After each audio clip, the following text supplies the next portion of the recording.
soy psicoanalista de profesión, me dedico a eso.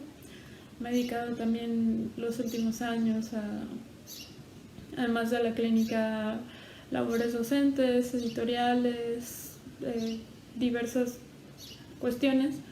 Y estoy grabando esto para el blog de Amanecer, espiritualidad, filosofía y mística, para el que amablemente me invitó Elías González, el maestro Elías González, a quien le tengo una gran gratitud por, además de invitarme, porque hemos ya dialogado un poco cuestiones como en donde se entrecruzan la filosofía, el psicoanálisis, la mística, incluso, sobre todo en un autor que hoy les voy a tratar de transmitir. Lo que yo vengo a contarles, a compartirles, es una visión psicoanalítica de la angustia, y la he escogido como tema porque creo que es muy pertinente para lo que está pasando en torno al virus, al coronavirus, que a todos nos tiene, por decirlo en corto y en muy, muy rebajado, angustiados. Y bueno, lo que yo quiero un poco explicarles es cómo en psicoanálisis manejamos la angustia desde la teoría, pero digo un poco también de la práctica. Voy a tratar de tocar un poquito esa parte al final, sobre todo con la teoría de Wilfred Bion, psicoanalista inglés y una de las grandes mentes que ha engendrado el psicoanálisis, junto con, por supuesto, Sigmund Freud, Melanie Klein, de quienes voy a hablar. Hoy no les voy a hablar de otros grandes exponentes como Jacques Lacan, Winnicott o Donald Meltzer, a quienes también he leído y utilizo, manejo como puedo. Pero, pues bueno, yo lo que les vengo a explicar de la manera más, espero, amena y clara que sea posible, son estas 3 teorías sobre la angustia desde distintos vértices psicoanalíticos que finalmente convergen siempre en uno. Todas las grandes teorías tienen como una misma raíz o una misma... son como un árbol, pues, que tiene divergencias y ramificaciones, pero que son como parte de lo mismo, por así decirlo. Y bueno, el primer autor que habla de la angustia como un fenómeno, pues, intrapsíquico es Sigmund Freud. Y bueno, pero antes de abarcar lo psicoanalítico, pues yo quiero decirles que la angustia es un estado emocional muy abstracto para la mente. Es un estado emocional que no es fácil de remitir a otra cosa. Entonces, pues nuestra mente se las arregla para manejarla, y lo que genera la angustia son las manifestaciones fisiológicas, emocionales, psicológicas, que llamamos ansiedad, y que puede manifestarse, como ya dije, tanto en síntomas somáticos como psicológicos. Puede hacer que te enfermes, o puede generarte ataques de pánico, puede crearte conductas compulsivas, como hacerte limpiar todo el tiempo,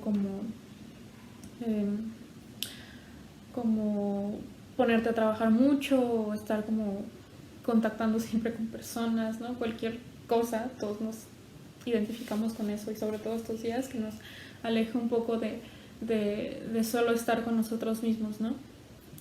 Eso es lo que yo quisiera un poco transmitirles. Y bueno, ahora sí, con Sigmund Freud, neurólogo y psicoanalista, él, por supuesto, padre del psicoanálisis. Ya hay una serie en Netflix que no voy a hablar de lo que yo pienso de la serie en Netflix, no es tan grave, ¿no? Está entretenida. Ya prefiero que me digan ustedes qué es lo que piensan, ¿no?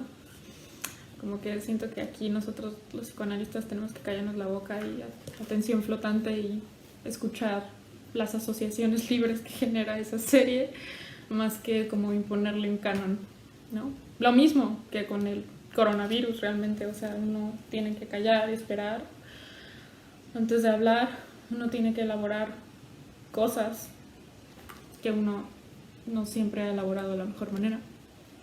Pero bueno, entonces Freud, y bueno, antes de explicarles cómo va esto de la angustia, Freud la relaciona con una situación pulsional compleja, ¿no? La pulsión es un concepto que Freud utiliza para por primera vez explicar lo psíquico, la dinámica de lo psíquico, las fuerzas que interaccionan entre lo psíquico, pero que están indisociablemente conectadas con lo físico, con lo somático. Por eso decimos que la pulsión es un concepto límite entre el cuerpo y la mente, porque, y bueno, ¿qué es esta pulsión? La pulsión es una necesidad, es la representación de una necesidad corporal que tenemos que, digamos, como figurar en nuestra mente para encontrarle una solución, sea corporal, ¿no? Como ponerse a comer, tener que deshacernos de desechos, ¿no? Pulsiones orales, pulsiones anales, una descarga sexual, ¿no? Genital, fálica, pues digamos que la otra es que la pulsión pase un poco por el pensamiento, ¿no? Y eso es lo que me gustaría un poco hablar. Al principio Freud creía que la angustia era generada por la frustración de estas necesidades corporales, incluidas la sexual, ¿no? O sea, que la angustia era como una especie de acumulación indeseada de estímulos sexuales, y no estuvo mal en el sentido de que la angustia puede considerarse como una acumulación excesiva de estímulos. ¿Y qué tipo de estímulos se acumulan? Es lo que les voy a tratar de explicar desde estas tres diferentes visiones psicoanalíticas. Bueno, vaya, ya les adelanté un poco, pero pues también digamos que la angustia puede también presentarse cuando se satisface en la mente un impulso prohibido, o sea, un impulso inconsciente, ¿no? que está como censurado por nuestra moral interna, por lo que llamamos super yo, por nuestra conciencia moral, por nuestro ideal del yo, por nuestro mandato social, etc. Entonces, cuando nosotros satisfacemos un impulso, sentimos angustia. O sea, no solo sentimos culpa. Diría que la culpa es algo ya como mucho más complejo, ¿no? Y lo primero que sentimos es angustia de que nos van a castigar, de que según Freud pues nos pueden castrar, nos pueden dejar de amar, nos pueden desterrar a la soledad. Eso es la angustia, ¿no? La angustia como que primero se presenta como la espera, la expectativa de algo terrible, de un castigo, de un desamparo, real o imaginario. Muchas veces es real, pero en general casi siempre es imaginario. Y bueno, esta angustia pues lo que hace es que genera defensivamente síntomas que a veces se organizan hasta el punto de una neurosis, de un carácter de cierto tipo, ¿no? La angustia para Freud un poco toma, hablando de filosofía, sin saber, no sé, pero toma la idea de Heidegger de que la angustia no tiene objeto, ¿no? Este dicho popular de que la angustia no es como el miedo, no es el miedo del miedo a algo, no es algo que tengamos representado, ¿no? Definido, no está pasando por el pensamiento, está como dentro de nosotros, en una parte muy incómoda de nuestra sensación que tenemos sin organizar, pues sin pensar. Aquí la idea principal que yo les voy a querer comunicar es cómo es que la angustia se relaciona con un estado de no pensamiento, de lo no representable, de lo que queda como en la incertidumbre, que es lo que estamos viviendo todos ahorita con el tema del virus, porque podría, por supuesto, meterme en temas de angustias claustrofóbicas, angustias de persecución, angustias paranoides, angustias, lo que sea, ¿no? Pero como que las tocaré por arriba, pero no me voy a meter mucho porque pues, no es tanto el tiempo. Esto implicaría un seminario de, pues bueno, yo me formé en 4 años y todavía me sigo formando, entonces imagínense, toma toda la vida entender la angustia en teoría, pero toma menos entender la angustia en teoría de lo que toma uno entender las propias angustias internas. Es por eso que Freud dice que la angustia se desplaza hacia un síntoma, ¿no? Particularmente es como muy palpable en el tema de la fobia, ¿no? Ahorita todos estamos en un clima muy fóbico porque estamos evitando personas, estamos evitando objetos, estamos evitando situaciones que de por sí siempre son fóbicas, o sea, y paranoides, pues, donde está, digamos, el peligro está puesto afuera y se cree un poco imaginariamente que si uno se queda consigo mismo dentro sin exponerse, entonces uno está seguro. Digo, eso es lo que tenemos que hacer, pero como que quiero como plantearles esa metáfora, ¿no? Entonces la angustia se desplaza a un síntoma, así es como, o sea, nosotros para calmarnos de la angustia hacemos un síntoma, que luego el síntoma, como nos invade la vida, también nos angustia, entonces ese es el ciclo vicioso del que les quiero hablar, ¿no? Y Freud tiene una idea muy interesante porque él dice es que la angustia es un afecto, ¿no? Lo mismo que decía Heidegger, es una disposición afectiva, para él la disposición afectiva fundamental. Para Freud de alguna manera también, pero no lo decía como tal, quien lo dijo como tal después fue Melanie Klein, ¿no? Entonces, la angustia es un afecto, dice Freud, que protege de la experiencia del terror.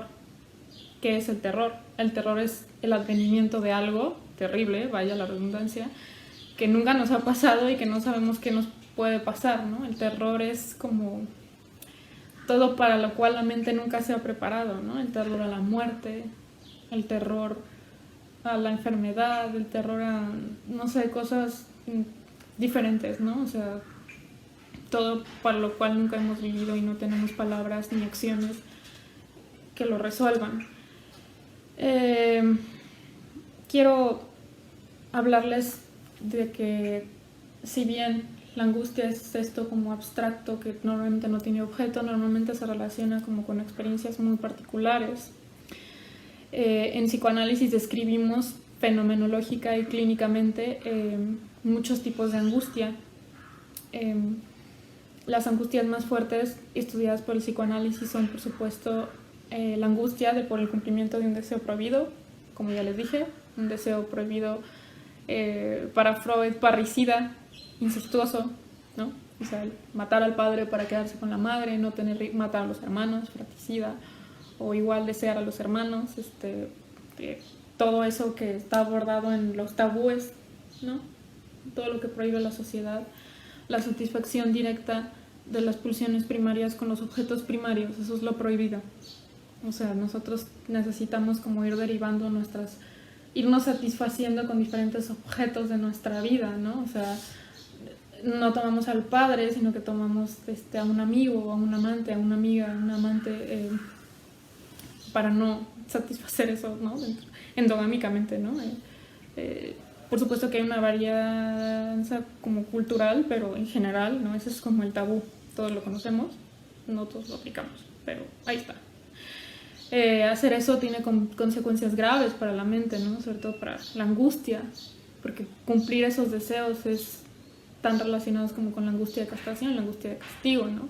Si tú matas al padre te meten a la cárcel o te juzgan, ¿no?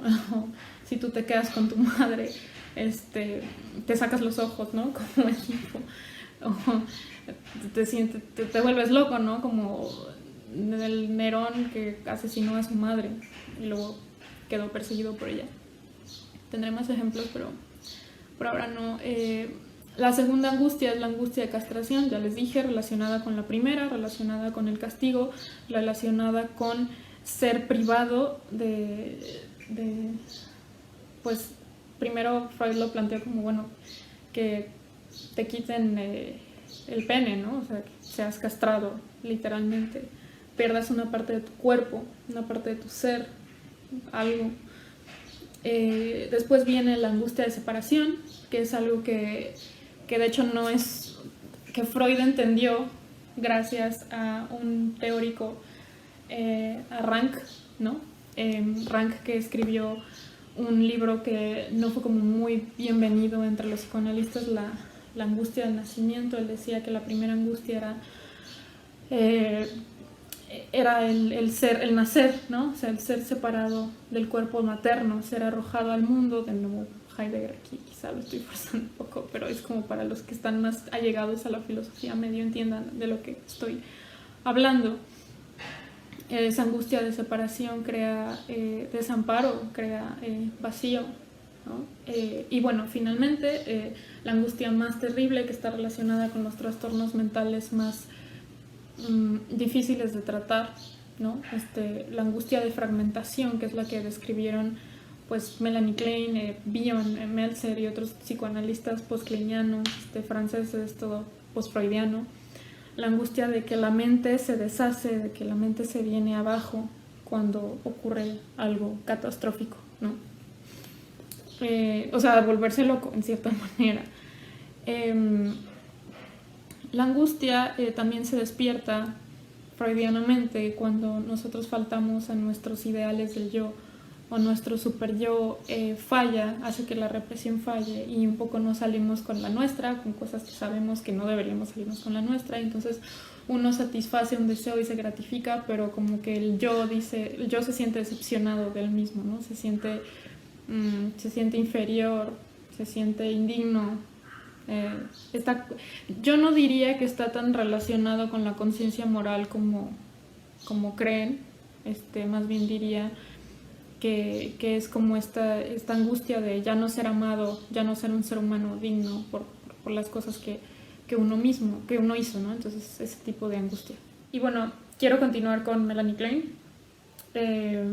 Melanie Klein es la segunda psicoanalista más importante después de Freud, perdónenme los lacanianos, y lo es porque ella inició una escuela psicoanalítica muy importante, la escuela de las relaciones de objeto. Digamos que si para Freud las pulsiones eran lo que gobernaba la vida mental, para Klein sí están las pulsiones, pero sobre todo los objetos mentales que ya no son la representación de las necesidades psicolosomáticas sexuales, sino que son las representaciones de las experiencias interpersonales tempranas que ayudan a construir la mente, particularmente con la madre, los cuidadores tempranos, en fin.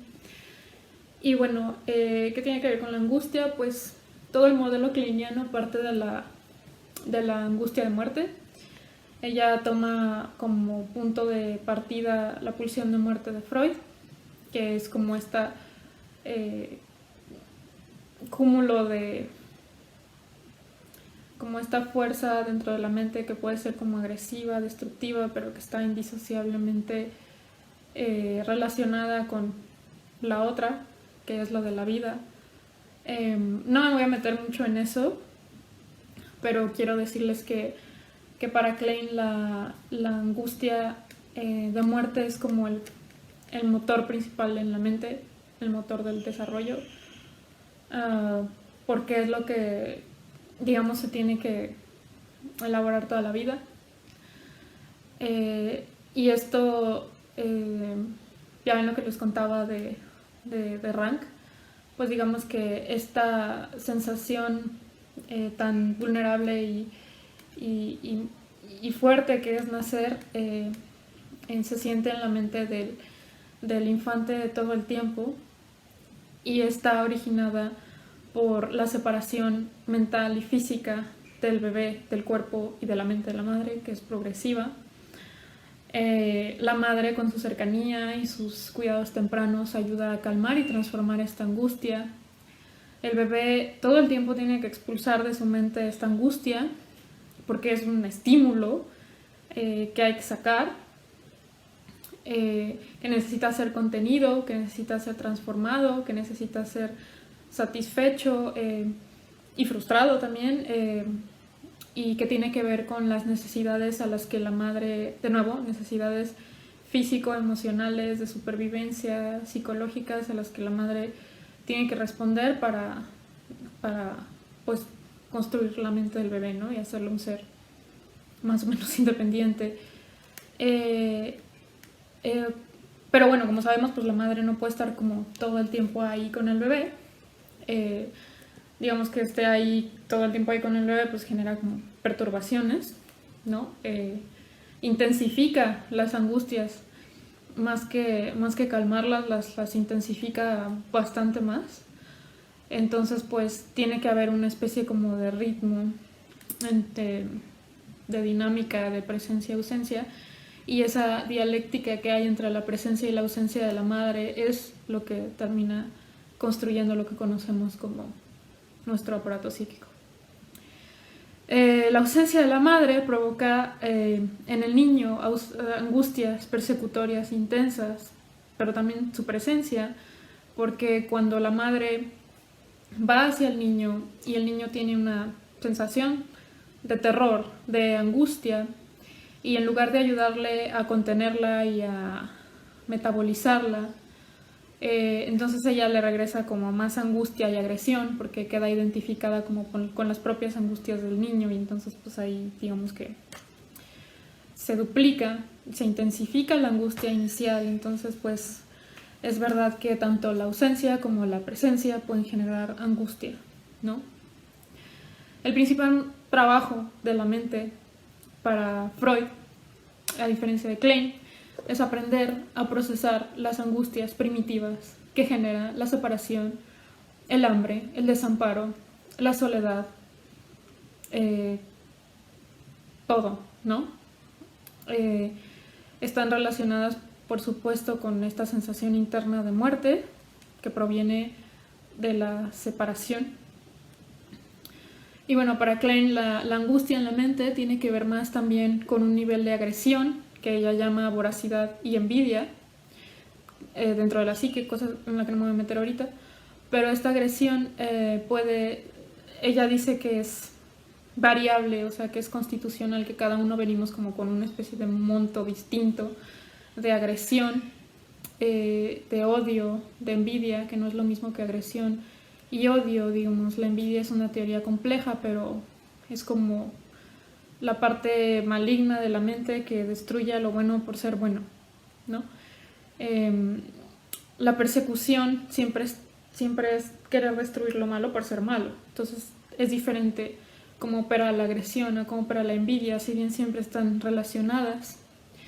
Y esta agresión, además de ser constitucional, puede ser provocada por el ambiente o el cuidador. Cuando el cuidador es inadecuado, tiene una perturbación mental, un déficit en su ser muy grande, entonces limita, inhibe o perturba el desarrollo de la mente del bebé, ¿no?